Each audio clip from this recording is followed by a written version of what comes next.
What's up, y'all, and welcome to Reading, Writing, and Rain. This is a podcast about books, writing, and my writer's journey. I am your host, Rhayne Coleman, and you can follow me on Twitter at Coleman Rain and on Instagram at Reading, Writing, Rain, and now on YouTube and TikTok as Reading, Writing, Rain. Yes, you guessed it. Now, when listening to this podcast, please feel free to use the hashtag RWRPod. Share your thoughts, your opinions. Let's make this a conversation. Those of you over on the Twitters, make sure to check that hashtag and chop it up with me. Now, you can also email me at readingwritingrain@gmail.com just in case you might have any additional questions, thoughts, you might like to share, all that good stuff. Everybody don't want their business out on social media, so I get it. I get it. Whew, okay, y'all, we've made it to episode 6. And can I say thank you to everyone who has been listening so far. Thank you for hitting play. Thank you for listening to my ramblings, for answering my questions, for making this a conversation. And if you're new here, please check the back catalog and go on this journey with me, man. Now, we've moved out of Black History Month. We moved out of February. We're moving right into March, Women's History Month. So shout out to all you women's out there. In this episode, I just want to touch on a few different things, Women's History Month being one of them, some concerns about Black creatives in the bookish reader, writer community space, um, and of course, update on what's been going on with me. So, kicking it right off, because this has been such a topic, such a, I don't want to say sore topic because it's not the word I'm looking for, because this has been such a hot topic for me, for lack of a better term, I want to get into the Black creative of it all. So I mentioned in a few episodes before how, though I am appreciative of every creator that's out there making waves and giving education and information and sharing their stories, I noticed a very glaring lack of inclusion and lack of representation within the YouTube space when it came to books, the reader community, writer community, all of that. And an interesting thing about that is that I've actually found that on TikTok. So if you haven't listened to the prior episodes, my biggest issue was that while looking through the AuthorTube, BookTube community and trying to find faces and voices that mirrored my own, and not necessarily in content, but just people who look like me, in short, people who look like me, um, it was they were nowhere to be found. I could literally type in black TikToker, African American. I'm sorry, black a booktuber, black author tuber, African American booktuber, all of that, and I would, for maybe two or three, uh, I don't know, results, I would get said black person, but the overwhelming majority was white. And I don't know. I was just in this space of being very frustrated, and seeing that, and then like making it a point to say, okay, I'm not going to let this deter me. Which, I mean, it never was going to be the case, but I just wanted to find people who look like me. And when I did stumble upon some of the black bookish realm folks, I would find a lot of videos that were like, oh, AuthorTube isn't for me, or BookTube isn't for me, or it's not diverse, and it's, racist, and X, Y, Z, and all this other stuff, toxic, all that. And that was a little upsetting. And then even the people who I knew, like personally, not personally, the people who I had come across before, who I knew to like look for them or search their names or subscribe to them, even those people who are putting out content on a weekly basis weren't popping up in my search when I'm searching for black author tubers or black um, uh, anything in YouTube as it pertains to the book community. And so that was one thing that kind of made me, it left a sour taste in my mouth because I'm like, these people are out here. I'm sure of it. Um, but when I decided to go ahead and start the TikTok account, my intention was to always first and foremost, get connected with as many black people within this bookish space that I could, because my YouTube space where I consume all of this bookish media looks one way when I know that's not the only way. And even like black and African American descriptors aside, I wasn't even getting like Asian, his people, Hispanic people. I wasn't getting anything that wasn't white. And so migrating over to TikTok is just, another notch in your social media belt. Done that, and I have been hit over the head with the thing that I desired most from YouTube. Man, let me tell you. So I started off following, just searching like black TikTokers, black book talkers, black author talkers, or whatnot. There's so many different combinations of hashtags that are on that platform where beautiful melanated faces. And I felt so comfortable and so at home, which is so odd to say. It's social media, but I did. Honestly, I felt so comfortable. I was excited, eyes big as silver dollars.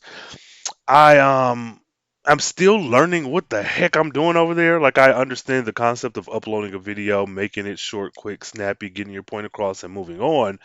But like actually getting into a community, speaking to people, getting used to or learning how the not only the app works but this particular space on the app works, and I'm enjoying that so far. It is interesting. I'm learning a lot, and this is a space where I've been in this bookish reader writing community my entire life. This is just what I've done, but migrating to social media where there are actual names and labels associated with some of the things that I just no, because it's just what I've consumed. Um, that's interesting. That's been very interesting to me. There is one book talker, and forgive me for not having her name. Phenomenal. I was scrolling through her posts for quite some time. I'll actually link her, put her handle in the show notes of this episode if it doesn't come to me by the time the episode ends. But I was so excited to read her content. Dark skinned black woman, beautiful bookshelf, very much to the point, giving her opinions. She has a few videos, or like a video series. Last I counted, she was up to 5 videos where she explains for people who are unaware or new to this particular community certain phrases and abbreviations that may be constant or you may see a lot. And not me fanning over this girl.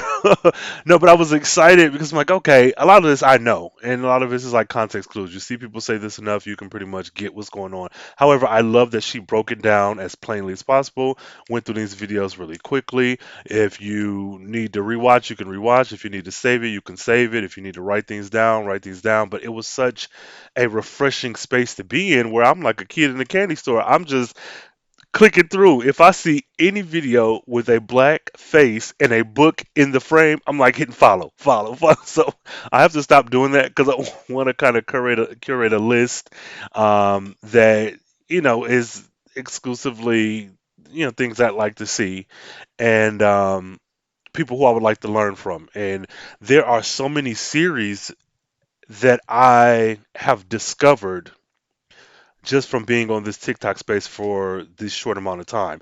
Now, the other thing that I do enjoy is that I am feeling more comfortable with this idea of romance. Now, that's such an odd thing to say, really. So, the last episode, I pretty much had a come to the universe, come to Jesus moment of like, this is what you do. Um, uh, Kind of coming out, so to speak, of being a romance author. Now, my one of my biggest issues when looking at romance as it has been presented on YouTube and on Twitter and on other spaces is that I was seeing these books by these authors and that had this content that I didn't feel like I was like 100% in line with. And I don't know if I'm saying that as best the best way that I can. But in short, I grew up reading a particular type of book or certain books, back in the day, I'll say. And when I look at romance now, it's the books that I'm seeing. I'm not by this is by no means am I saying these books are bad. What I'm saying is what I've consumed and what I've seen has not reflected what I was used to. Now, one of two things. It could be, oh, things have changed since you were heavily reading romance and other books back in the day, and or you just haven't found the space that more closely represents the content that you create. And I figure both two things can be true at once.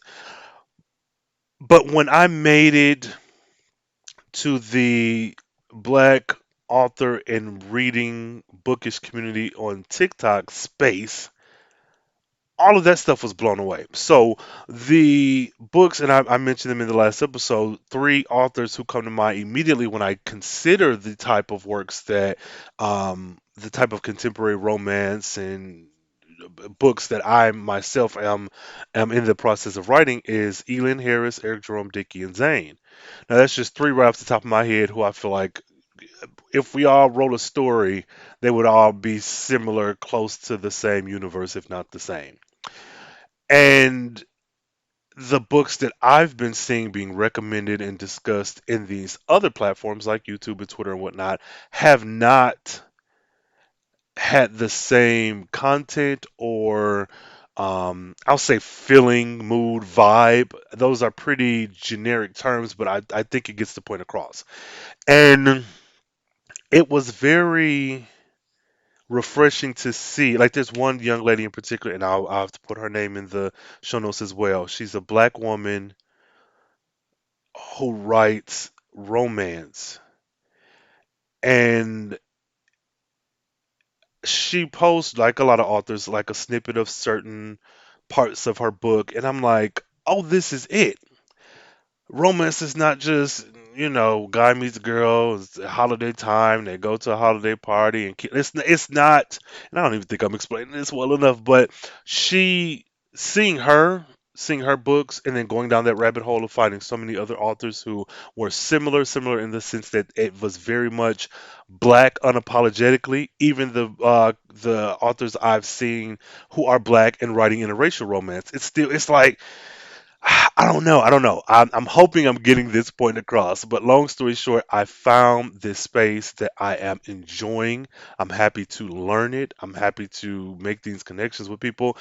Long story short, again, follow me on TikTok, Reading, Writing, Rain. Please connect with me. I am slowly but surely trying to figure that app out and grow. I'll say that. But I'm so happy to have found that space because I do honestly feel like that particular space on TikTok is giving me exactly what I was desiring and yearning and needing and wanting from the YouTube space. And so now I can have my cake and eat it too. I can consume the YouTube media of it all and I can go right on over to TikTok and be my, you know, get that itch scratched or whatever.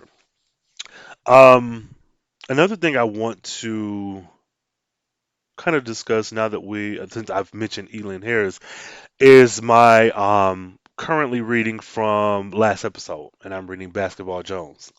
And I'm still making my way through it. This is a reread, so I have read the book. I'm just, getting back into that story because it was always an interesting one to me.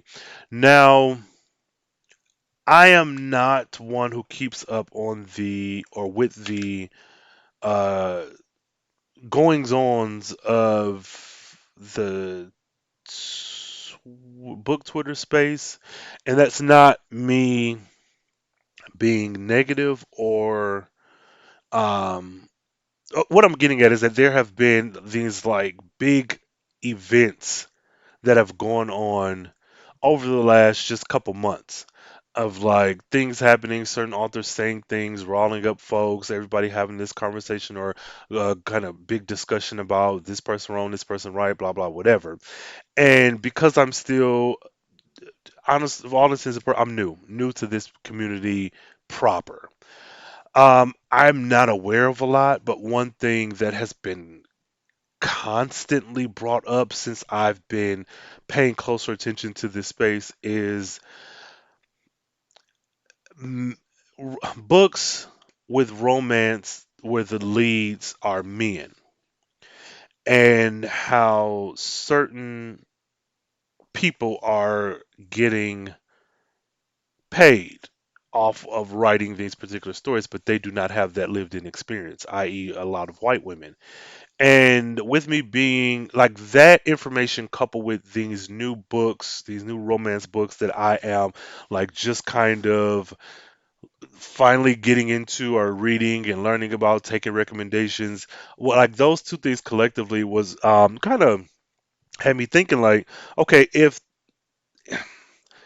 we're in this space where heterosexual white women are writing all of these stories and even giving pushback to queer men who are telling them things like the certain way that you're writing sex is inaccurate, not because, oh, it's too graphic and I don't like it, but just literally the physics of it is incorrect, and they're giving pushback or not listening to the fans, the readers, the critiques who are of that queer community when you are not.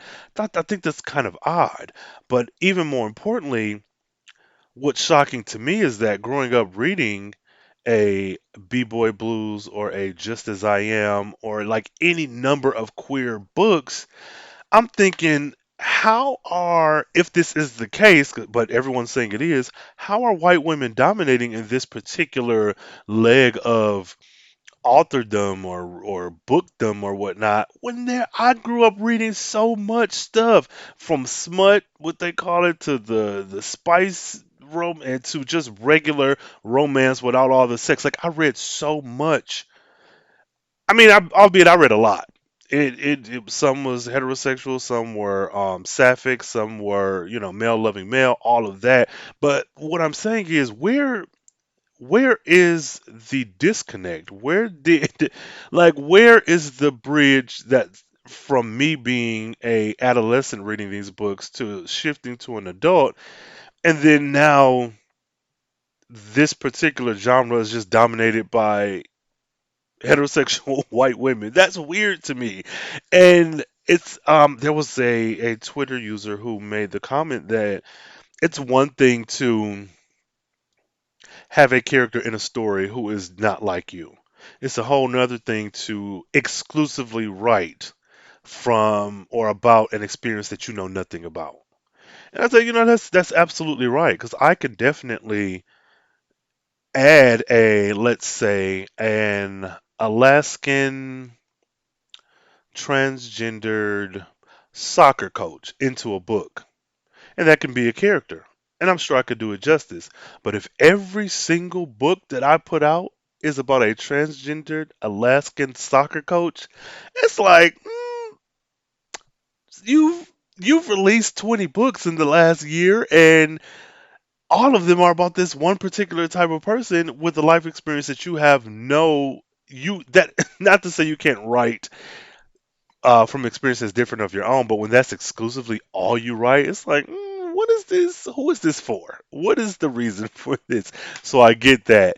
But all that being said, that's another reason why I'm revisiting Basketball Jones and a lot of those old queer books that I read as a kid, because I'm trying to figure out how did we move into this space in 2021, 2022, and romance books aren't with men as the two love interests or three or however whatever type of books you write, and it's not dominated by men with that lived in experience. That is so strange to me. So I'm still like learning about this situation and figuring things out.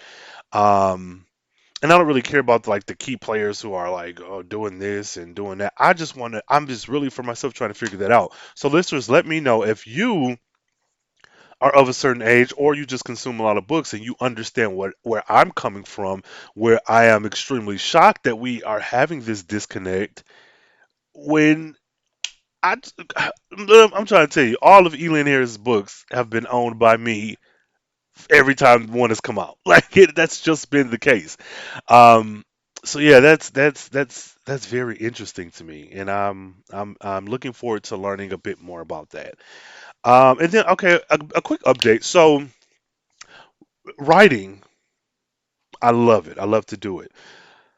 But to them, you writers out there, you know what it is. Sometimes you get into a slump and you don't write as much or as often as you know you should.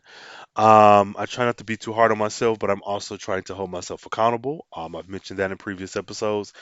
And boo, let me tell you, I have found my love for writing again.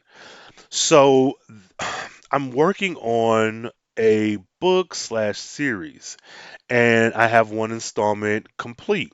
I'm working on another installment. But to say complete is kind of misleading because though it is complete, there's still things I'm kind of bouncing back and forth between the two, trying to make sure I get right with continuity, with edits, just a lot. But just for this conversation, we'll say it's complete. I have moved on to the next project and I have put a sizable dent in this draft. I am so freaking excited. So the more I sat, like, okay, so the first installment is done. I read through it. I found all the little things that I wanted to address, maybe change, maybe alter a bit, and the things that I knew I wanted to bring over into the second installment and like, keep that story going or wrap things up. I wrote a outline. Very simple. Like I did a brain dump, got all the things out that I thought I needed, and pulled all the things from the first installment. Did my little brain dump, did my very loose, rough outline. That was over 2 weeks ago. So I've been writing, but recently, like within the last 3 or 4 days, I've sat down, fleshed out this outline, gave myself some space because I truly feel I'm at my best with an outline that is ever changing because I was a pantser for so many books I've written in the past. And I do like the structure of an outline, but giving myself the space to be a pantser in certain scenes, in certain regards that might change things a little bit. So I am not extremely hard on myself. I am very much okay with things changing, knowing that I do have a solid beginning, middle, and end.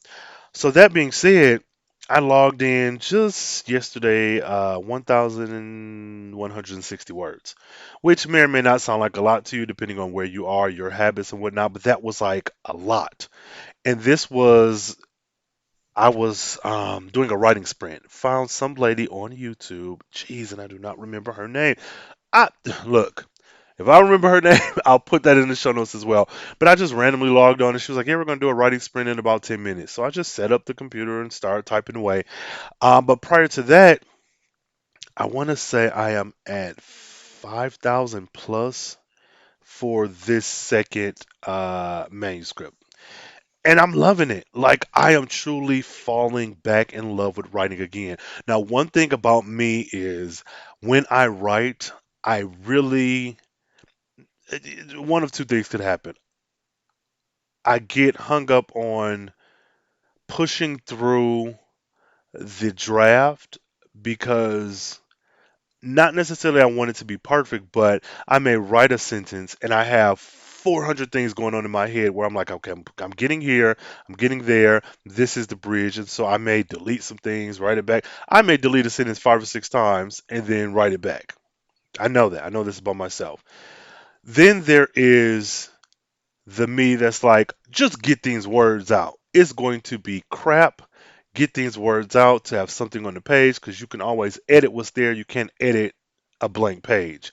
And I keep toggling back and forth between the two versions of myself, leaning a little bit more towards me. That's like, get these freaking words out and have them be done. Because on this first run through, my biggest concern is getting the story out.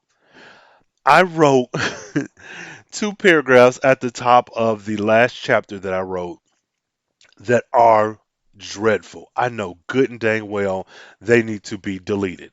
Like, maybe pull out 2 or 3 sentences and just delete it. Just go back, scratch it all out, figure out what it is I actually wanted to say, and write that. But I'm like, I don't care. I just need these words on the page. And not because I'm really like chasing a certain word count, but I'm trying to get through the story. And so this last maybe 4 or 5 days have been amazing. I am on fire. So I have a timeline in my head of what I'm trying to reach, and I'm not going to beat myself up, but I am going to hold myself accountable and do my damnedest to get this story out. This is something where I'm not focusing a lot on word count because once I finish the book, it's just finished. And if there is a certain count that I need to meet with adding words or taking some things away, then sure, I'll work on that in the editing round. But I'm just really trying to get this second installment done because I have so many plans, so many plans, so many books I want to release. And though this isn't in my genre, there recently, as of a day ago, was this news that Brandon Sanderson, I believe he is a fantasy or high fantasy author, pumps out books like crazy.